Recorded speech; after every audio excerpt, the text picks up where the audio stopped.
ফাতেমা রাদিয়াল্লাহু তাআলা আনহা জবাব দিলেন, স্বামী, আমি আজকে রাত্রে একটা স্বপ্ন দেখেছি। এই স্বপ্নের কারণে আমি এই কাজগুলো করতেছি। কি স্বপ্ন? বলে, আমি সেহরি খাওয়ার পরে যখন আমি তন্দ্রাচ্ছন্ন হলাম, রাতে আমি স্বপ্নে দেখলাম আব্বাজি আমার ঘরে এসেছেন। বলেন তো ফাতেমা রাদিয়াল্লাহু তাআলা আনহা আব্বাজির নাম কি? হযরত মুহাম্মদুর রাসূলুল্লাহ সাল্লাল্লাহু আলাইহি ওয়াসাল্লাম স্বামীকে বলতেছেন, আমি দেখলাম আমার আব্বা আমার ঘরে এসে কি যেন খোঁজাখুঁজি করতেছে। পিছন থেকে আমি আব্বাকে ডাক দিয়ে বললাম, আব্বা আপনি কি খোঁজ করতেছেন? বলে, ফাতেমা আমি তো তোমাকে খোঁজ করতেছি। ও ফাতেমা শোনো, ইফতার করেছো তুমি এই জমিনে, মদিনাতুল মুনাওয়ারায় জমিনে বসে তোমার স্বামীর সাথে। আজকেই তুমি ইফতার করবা জান্নাতি দস্তরখানে তোমার আব্বার সাথে। আমরা বলেছি সুবহানাল্লাহ। আলী রাদিয়াল্লাহু তাআলা শোনার সঙ্গে সঙ্গে বাচ্চা ছেলের মতো হাউ মাউ করে কান্না শুরু করেছেন। আচ্ছা, এইবার আমরা সেই ঘটনা শুরু করছি। ফাতেমা রাদিয়াল্লাহু তাআলার আব্বার নাম কি বলেছিলাম? হযরত মুহাম্মদ মুস্তাফা সাল্লাল্লাহু আলাইহি ওয়াসাল্লাম। মাদ্রাসায় পড়ো তুমি? তোমরা তিনজন মাদ্রাসায় পড়ো? মাশাআল্লাহ, নাম মনে রাখছে সবাই, আগে ওরা বলতেছে। তাহলে হুজুর সাল্লাল্লাহু আলাইহি ওয়াসাল্লামের নয়নের মণি, কলিজার টুকরা ফাতেমা রাদিয়াল্লাহু তাআলা আনহা, ওনার শুধু ইন্তেকালের একটু কথা, হয়তো কয়েক মিনিট সময় লাগবে। আমার বাবাজিরা, পবিত্র রমজান মাস চলছে, আপনাদের হয়তো অনেকের জানা আছে, আবারও জানতে চাই, ফাতেমা রাদিয়াল্লাহু তাআলা আনহার স্বামীর নাম কি? হযরত আলী রাদিয়াল্লাহু তাআলা আনহু। ওনার দুইটা সন্তান ছিল, পুত্র সন্তান দুইজনের নাম কি? হযরত হাসান এবং হুসাইন রাদিয়াল্লাহু তাআলা আনহুমার আম্মা আলী রাদিয়াল্লাহু তাআলা আনহুর স্ত্রী এবং আমাদের নবী, বিশ্ব নবী হযরত মুহাম্মদুর রাসূলুল্লাহ সাল্লাল্লাহু আলাইহি ওয়াসাল্লামের কলিজার টুকরা, নয়নের মণি ফাতেমা রাদিয়াল্লাহু তাআলা আনহা রমজান মাসে সেহরি খেয়েছেন জ্বর অবস্থায়। কি বললাম? জ্বর অবস্থা, অসুস্থ, জ্বরে আক্রান্ত। হাজব্যান্ড ওয়াইফ, স্বামী স্ত্রী আখিরি রাতে সেহরি খেয়েছেন।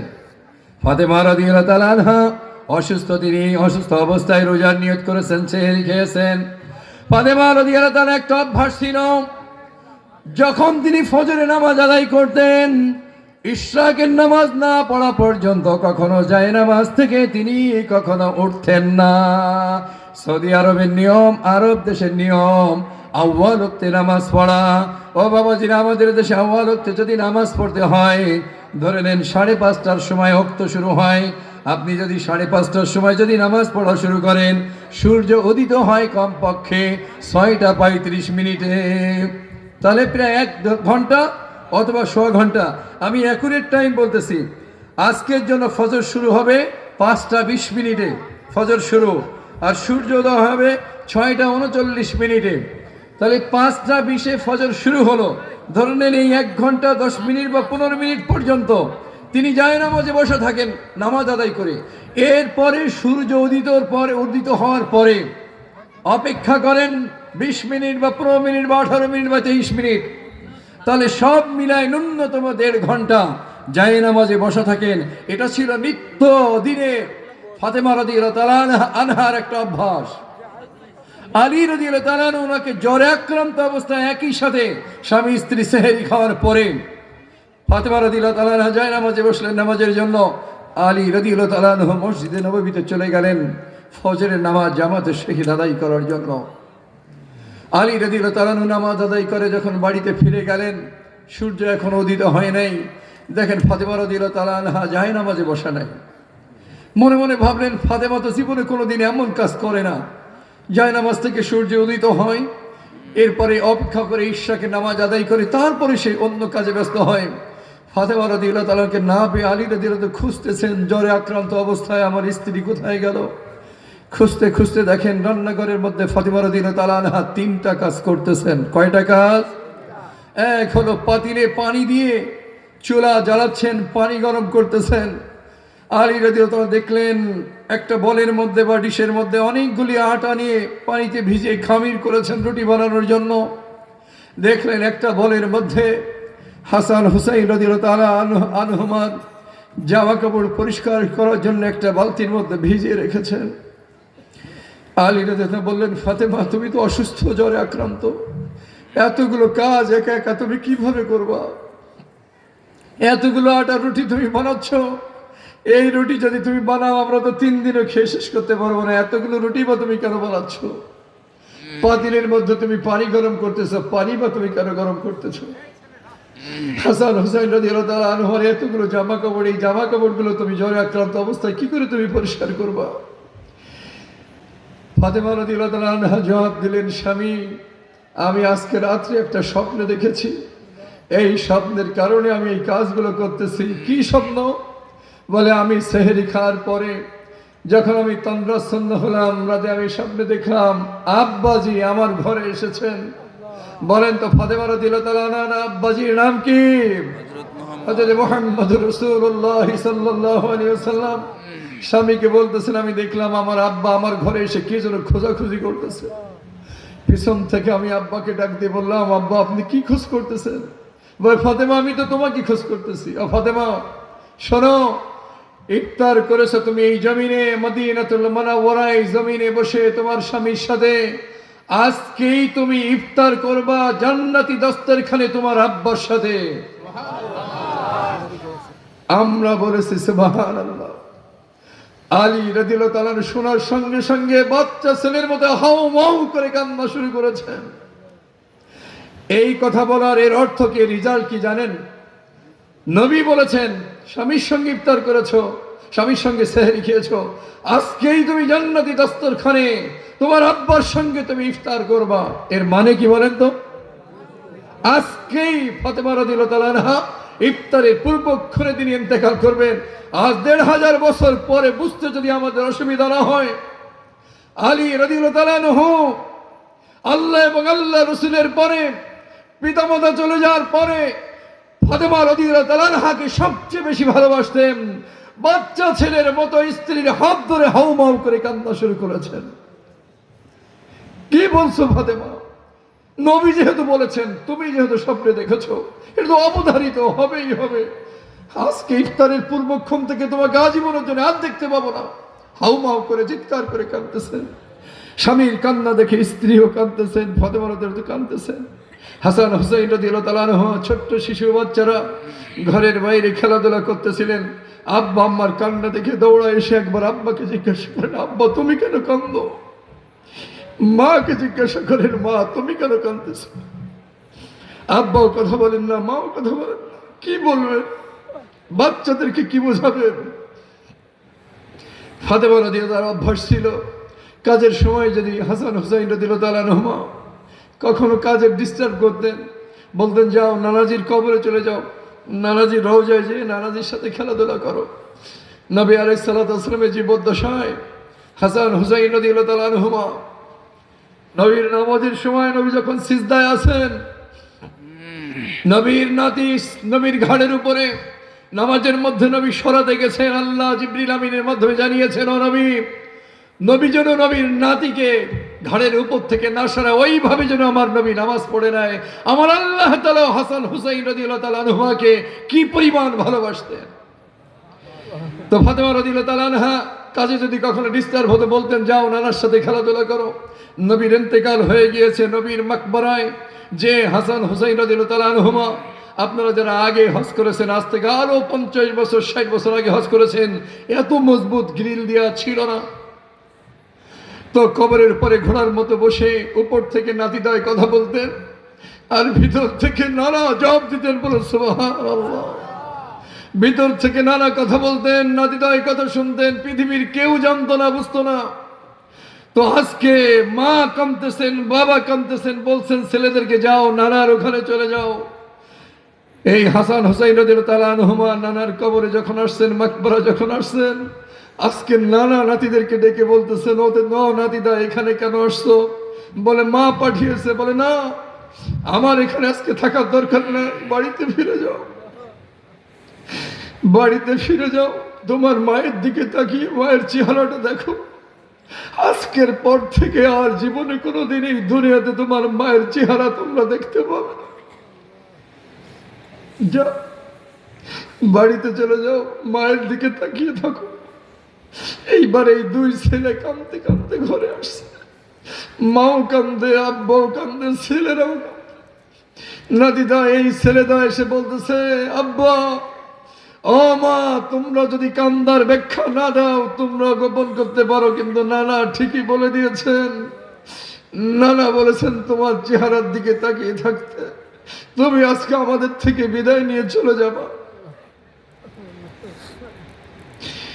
জ্বর বাড়তেছে। দুপুরের পরে যখন বেশি আক্রান্ত জ্বরে আলী রাদিয়াল্লাহু তাআলা ঘরের বাইরে ছিলেন, ডাকালেন আলী রাদিয়াল্লাহু তাআলাকে, আসলেন ঘরে।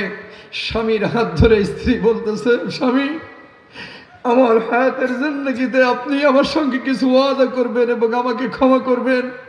আমি আপনার ঘরে স্ত্রী হিসেবে যতদিন এসেছি স্বামীর হক আমি আদায় করতে পারি না। আপনি যদি কিয়ামতের দিবসে স্বামীর হক না করার অপরাধে আমাকে যদি আল্লাহর আদালতে আসামির কাঠগড়ায় দাঁড় করা, আমার আব্বা হাসরের ময়দানে কোটি কোটি মানুষের সামনে লজ্জিত হবে, এটা আমি সহ্য করতে পারবো না। সুতরাং স্বামী, আমি আপনার হাত ধরে বলছি, মেহেরবানি করে আমার জীবদ্দশায় দুনিয়াতে আমার যত অপরাধ, আমার যত কমি খামি আছে, আমার যত ব্যর্থতা আছে, আমার দ্বারা যতটুকু কষ্ট পেয়েছেন, মেহেরবানি করে আমার জীবনের সব অন্যায়কে আপনি মাফ করে দিন। আলী রাদিয়াল্লাহু তাআলা বলতেছেন, ফাতেমা তোমাকে জীবনে কোনোদিন স্ত্রী হিসাবে পেট ভরে খাবার খাওয়াতে পারি নাই। আমি কোনোদিন তোমার পছন্দ মোতাবেক একটা পোশাক ক্রয় করে দিতে পারি না। সুন্দর করে মাথা গোজার মতো একটা ঘর আমি তৈরি করে দিতে পারি নাই। ঘরের মধ্যে কোনো আসবাব আমি তৈরি করে দিতে পারি নাই। আল্লাহ তাআলা মেহেরবানি করে তোমার মতো ব্যক্তিত্বকে, জান্নাতের সর্দানি তুমি হবা, সমস্ত জান্নাতের সমস্ত মহিলাদের সর্দার লিডার তুমি হবা, এমন একজন মানুষকে আল্লাহ তাআলা আমার ঘরে এনে দিয়েছেন। আমার তো সৌভাগ্য। ও ফাতেমা, আমিও যদি তোমার কোনো অন্যায় করে থাকি, তোমার সাথে তোমার চাহিদা মোতাবেক কোনো প্রয়োজন পুরো করতে পারি নাই, আমিও তুমি জীবদ্দশায় তোমার হায়াতের জিন্দেগিতে তুমি মেহেরবানি করে আমাকে তুমি ক্ষমা করে দাও। স্বামী স্ত্রী উভয়ের হাত ধরে কাঁদতেছেন। এইবার ফাতেমা রাদিয়াল্লাহু তাআলা বলতেছেন, যে ঘটনা বলার জন্য আপনাদেরকে জানাচ্ছি। বলে, স্বামী আমার কিছু ওসিয়ত, আমার এই কথাগুলোকে আপনি রক্ষা করবেন। আমার ইন্তেকাল তো মাগরিবের আগেই হয়ে যাবে, আমার ইন্তেকাল তো ইফতারের আগেই হয়ে যাবে। তো রাত যখন হবে, গোসল করার বিষয় আছে, কাফন পরানোর বিষয় আছে, জানাজা করার বিষয় আছে, দাফন করার বিষয় আছে। এই রাতের মধ্যে, রাতের অন্ধকারে আপনি সব কাজ সমাধা করবেন, ভোর পর্যন্ত বিলম্ব করবেন না। এবং আমার সঙ্গে আপনি ওয়াদা করুন, আমার মৃত্যুর খবর কোনো একজন বেগানা পুরুষকে আপনি আজকে দিতে পারবেন না। আমি যে চলে যাচ্ছি এই খবর আপনি জানলেন, কোন একজন ব্যক্তিকে মদিনাতুল মুনাওয়ারার কোন একজন ব্যক্তি যেন জানতে না পারে যে আমি আজকে চলে যাচ্ছি, এবং আমার জানাজায়, আমার দাফন কাফনে যেন তারা কেউ উপস্থিত হতে না পারে। বেগানা কোনো ব্যক্তিকে আপনি বলবেন না। আলী রাদিয়াল্লাহু বললেন, ফাতেমা এটা কেমন কথা? নবী চলে যাওয়ার পরে ব্যথিত, নবী চলে যাওয়ার পরে সর্বপ্রথম ওনার ফ্যামিলির মধ্য থেকে ফাতেমা রাদিয়াল্লাহু তাআলা আনহা চলে গিয়েছেন। বলে, তোমার ইন্তেকালের খবর শুনলে তো হাজার হাজার সাহাবা আজমাইন তোমার জানাজায় আসবে, তোমার কাফন কাজের জন্য আসবে। বলে, না, কাউকে আপনি জানাতে পারবেন না। ব্যাখ্যা করেছেন এভাবে, আপনি যদি জানা যায়, আমার কোন বেগানা পুরুষ যদি জানা যায় আসে, জানাজার খাটিয়ে আমাকে শোয়ানো হবে, যতই কাপড়ে মোড়ানো থাকুক, মানুষ দেখবে নবীর কন্যা ফাতেমা কতটুকু লম্বা ছিলেন, খাটো ছিলেন না পেটে ছিলেন, মোটা ছিলেন না চিকন ছিলেন, এটাকে আমি পর্দার খেলাফ মনে করি। সুতরাং এই অপরাধ যদি আমার জীবদ্দশায়, আমার ইন্তেকালের পরে ঘটে যায়, না জানি আল্লাহ যদি আমার আব্বাকে কিয়ামতের দিবসে আমার ব্যাপারটা নিয়ে যদি আসামির কাঠগড়ায় দাঁড় করেন, এটা আমি সহ্য করতে পারবো না। সুতরাং আপনি কাউকে খবর দিতে পারবেন না। কমিটমেন্ট করলেন, মেনে নিলেন স্ত্রীর দাবিকে। ইন্তেকাল হয়ে গেল ইফতারের পূর্বক্ষণে। হাসান হোসেন রাদিয়াল্লাহু তাআলা আনহুমা ছোট্ট বাচ্চা, গোসলের না হয় ব্যবস্থা হলো, কাফনের ব্যবস্থা হলো, জানাজার না হয় ব্যবস্থা হলো, কিন্তু খাটিয়া দেবেন কি করে? খাটিয়া যদি আলী রাদিয়াল্লাহু তাআলা একা মানুষ, সামনে ধরলে পিছনকে ধরবে। হাসান হোসেন রাদিয়াল্লাহু তাআলা খাটিয়া ধরতে পারেন না, এই বয়সে এখন উপনীত হন নাই। হঠাৎ করে দেখেন হযরতে আবু জাহল রাদিয়াল্লাহু তাআলা আনহু আলী রাদিয়াল্লাহু তাআলাকে সালাম দিয়েছেন, আসসালামু আলাইকুম। আলী রাদিয়াল্লাহু তাআলা তো ওই খাটিয়া নিয়ে মাথা নিচু করে ভাবতেছেন কি করা যায়, কি করা যায়। হঠাৎ করে সালাম শুনে বুঝলেন এই কণ্ঠ হলো আবু জাহলের কণ্ঠ। ডাক দিয়ে আলী রাদিয়াল্লাহু তাআলা বলেন, ভাই আবু জাহল, আমি তো ফাতেমার মৃত্যুর খবর কাউকে দেই নাই, তুমি কি করে জানলে যে ফাতেমা ইন্তেকাল করেছে? আবু জাহল রাদিয়াল্লাহু তাআলা বলছেন, ভাই আলী, আমি তো এমনিতে আসি নাই, আমাকে এখানে আসার জন্য দাওয়াত করা হয়েছে। আমি প্রতিদিনের মতো রাতের খাবার খেয়ে ঈশান নামাজ পড়ে আমি ঘুমিয়ে গিয়েছিলাম, বিবর ঘরে মগ্ন ছিলাম। দেখি ঘুমের মধ্যে আমার নবী হযরত মুহাম্মদ রাসূলুল্লাহ সাল্লাল্লাহু আলাইহি ওয়াসাল্লাম এসে বলতেছে, আবু জাহল ওঠো, আমার ফাতেমার দাফন কাফনের জন্য কোনো লোক নাই, যাও আমার ফাতেমার দাফন কাফনের জন্য একটু আলীকে যে সহযোগিতা করো। বই আলী, আমি তো এমনিতে আসি নাই, আমার নবী আমাকে দাওয়াত করেছেন, এখানে আসার জন্য বলেছেন। আবু জাহল রাদিয়াল্লাহু তাআলা সহ আলী রাদিয়াল্লাহু তাআলা সহ কবর পর্যন্ত নিলেন, মাকবারা পর্যন্ত নিলেন, দাফন করলেন। এই দাফন করার সময় কবরকে সম্বোধন করে আবু জাহল রাদিয়াল্লাহু তাআলা বলেছিলেন, কবরের মাটি, এই কবর তুই কি জানিস তোর মধ্যে আজকে কাকে দাফন করা হবে? ইনি হলেন নবীর নয়নের মণি, কলিজার টুকরা ফাতেমা রাদিয়াল্লাহু তাআলা আনহা। ইনি হাসান হুসাইন রাদিয়াল্লাহু তাআলা আনহু আমার মা। ইনি জান্নাতের সমস্ত মহিলাদের যিনি লিডার হবেন। ইনি আলী রাদিয়াল্লাহু তাআলা আনহুর স্ত্রী। কবরের জবান খুলে দিয়েছেন আল্লাহ, কই মাটির বাকশক্তি দিয়েছেন। কবরের মাটি স্পষ্ট বলেছে, আবু জাহল, আমি হাসান হুসাইনের মাকে চিনি না, আমি ফাতেমাকে চিনি না, নবীর কন্যাকে আমি চিনি না, আমার কাছে কোনো বংশ পরিচয় নাই। কোন দলের, কোন বড় দলের না ছোট দলের কোনো বংশ পরিচয় আমার কাছে নাই। আমি কবরের মাটি দেখব, আমার কাছে যে আসবে আমলে সালেহা যদি নিয়ে আসে, নেক আমল যদি নিয়ে আসে, আল্লাহ রিজা মোতাবেক যদি আসে, আমি তাকে শান্তির ব্যবস্থা করব। আর এর বিপরীত যদি কিছু হয়, যত বংশীয় হোক না কেন, যত লিডার হোক না কেন, আমার যে ব্যবহার করার নির্দেশ আল্লাহ দিয়েছেন, আমার আযাব থেকে কেউ রেহাই পাবে না। আমার বাবাজিরা, আমার এই ঘটনা বলার পিছে যে কারণ হলো, একজন মহিষী মহিলা ফাতেমা রাদিয়াল্লাহু তাআলা আনহা মৃত্যুর পরেও পর্দা সম্পর্কে কত সচেতন ছিলেন। ইন্তেকালের পূর্বক্ষণে স্বামীর কাছে বলে যাচ্ছেন, ও স্বামী, আপনি আমাকে মাফ করে দিন, আমি আপনার কোনো হক আদায় করতে পারি নাই।